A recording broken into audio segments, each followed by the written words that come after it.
Ian Garry versus Michael Venom Page. Who's going to win this fight? Well, before we talk about who's going to win this fight, let's take a look at their latest performances in which Ian Garry fought Neil Magny, in which Ian Garry landed many leg kicks, dropped Neil Magny multiple times with the leg kicks, in which Ian Garry won every single round and ended up taking it by decision. And still undefeated!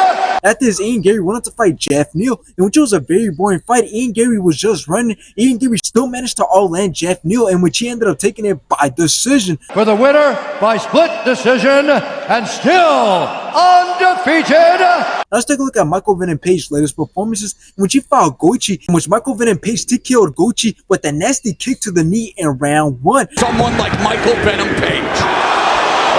We got a problem right there. And after this, Michael Venom Page wanted to make his UFC debut against Kevin Holland, in which Michael Venom Page's striking was great. Took control of almost the whole entire fight, whole lot of showboating from Michael Venom Page, in which Michael Venom Page ended up taking it by decision. By unanimous decision, Michael! Now, before I talk about how this fight is going to go, let me talk about why this fight means a lot to both men. Well, first of all, I believe that this fight should mean a lot more to Ian Garry, and here's why. Well, first of all, he doubted Michael Venom Page when Michael Venom Page was set to fight Kevin Holland, saying that there's no way that Michael Venom Page was going to get through Kevin Holland. And not only that, but he also said that Michael Venom Page couldn't do it in Bellator, so what makes him think he could do it here in the UFC? On top of the fact that he also said that Michael Venom Page won't be able to touch him or anybody else that's ranked higher than him. So not only has Ian Garry been talking about Michael Venom Page, which is why he needs to win this fight, but the other reason on why he needs to win this fight is because Michael Venom Page just made his UFC debut by beating Kevin Holland in his rank number 14. Meanwhile, Ian Garry has been working his way up in the ranks and is now ranked number 7, so he has that to lose. And the last final thing that he has to lose, which is a major thing, is his undefeated record, because that's what's so interesting about Ian Garry,